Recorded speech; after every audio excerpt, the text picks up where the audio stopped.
She walked into the store like any other teenager would, backpack on, earbuds in, just looking to grab a drink and head home. It was a bright afternoon in a wealthy suburb outside Atlanta, one of those spotless high-end markets with polished floors, imported goods, and quiet jazz playing over the speakers. This wasn't the kind of place where people expected drama, but drama doesn't ask for permission. Her name was Maya, 16 years old, straight-A student, track star. Confident, kind, raised right. She wasn't doing anything wrong, just looking for her favorite mango juice and maybe a bag of chips. But the moment she stepped through those glass doors, the woman behind the counter had already made up her mind. A middle-aged white clerk with sharp eyes and a tighter grip on her purse of prejudice. She watched Maya like a hawk. Maya didn't notice at first. She was humming along to her playlist, minding her business. She reached for the juice, then pulled out her phone to check her balance on Apple Pay. That's when it started. The clerk narrowed her eyes, stepped out from behind the counter and snapped, "Hey, what are you doing back there?" Maya turned, confused.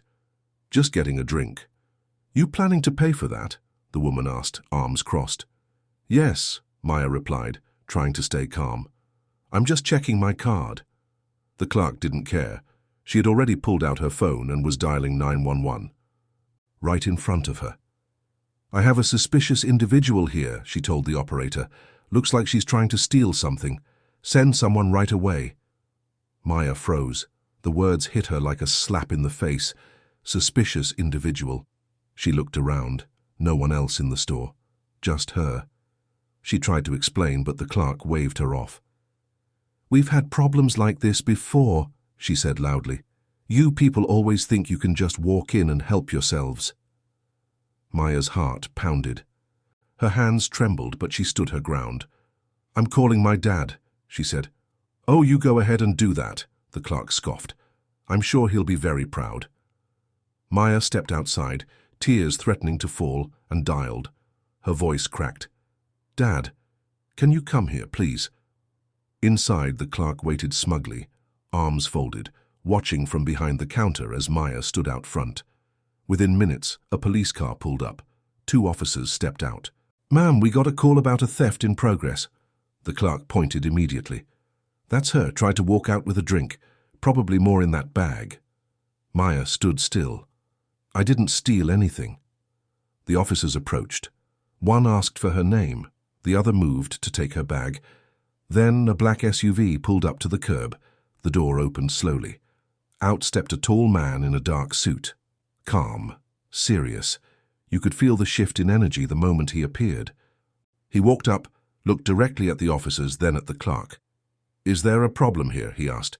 One officer replied, "Sir, we received a report of attempted theft." The man raised his eyebrows. "From my daughter?" The clerk blinked. "Your daughter?" "Yes," he said. "Maya, my daughter, the one you falsely accused and called the police on without cause." The officers exchanged glances. "I'd like your badge numbers," he said to them. "And your name," he said to the clerk. The clerk's face began to change. Her smugness faded. Something about this man, the way he carried himself, the authority in his tone, unsettled her. He pulled out his wallet. Inside, a federal judge's ID. She had called the cops on a federal judge's daughter. If you believe stories like this need to be heard, take a second and subscribe. Silence fell over the parking lot. The judge's badge glinted in the sunlight, and for a moment, no one spoke. The clerk's expression twisted from smug to stunned. The officers stood straighter, suddenly cautious. "Sir, we didn't know," one of them began. Judge Carter cut him off with a raised hand. "You didn't need to know who I was.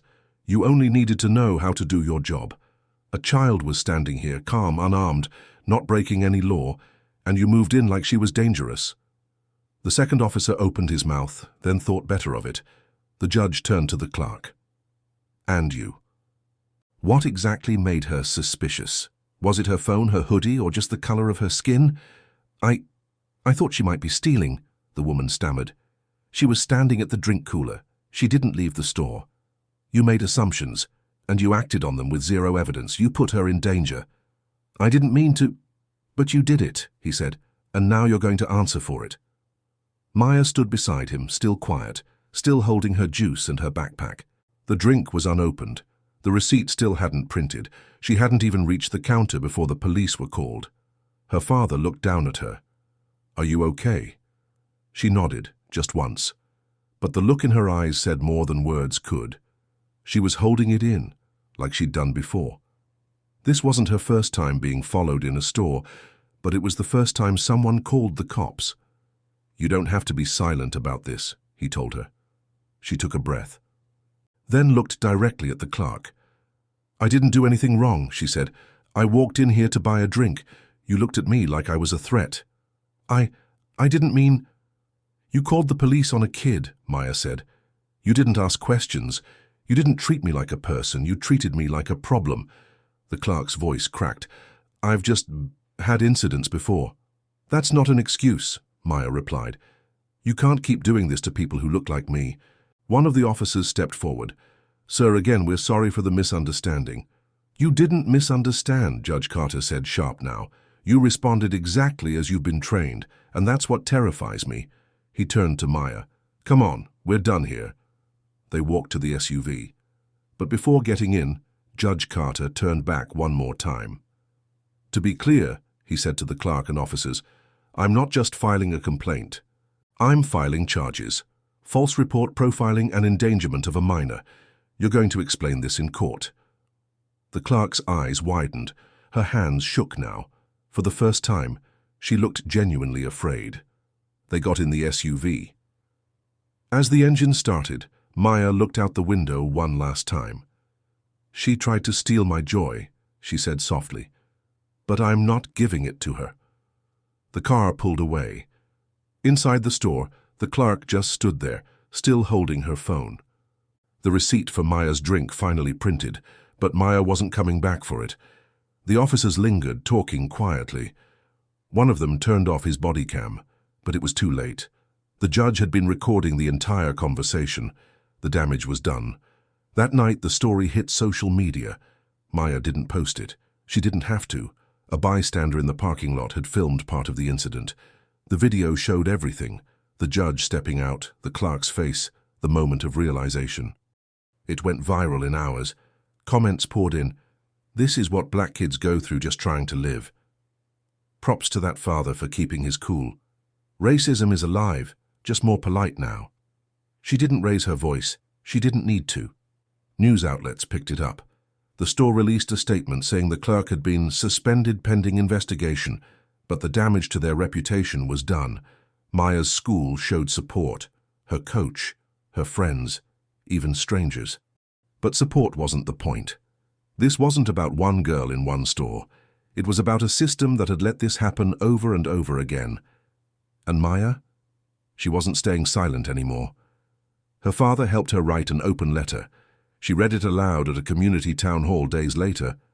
"I was treated like a criminal because I walked into a store with dark skin and a backpack," she said. "I wasn't the problem. The problem was the fear in someone else's eyes and the power they thought they had over me."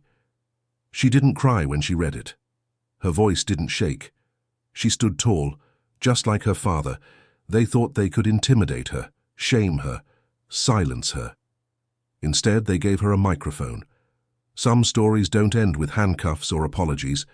They end with truth, with change, with a girl who walked in for a drink and walked out stronger than ever. Closing message. If this story made you feel something, anger, hope, fire, don't scroll past. Subscribe for more stories that need to be heard. And remember, justice doesn't always roar. Sometimes it just shows up.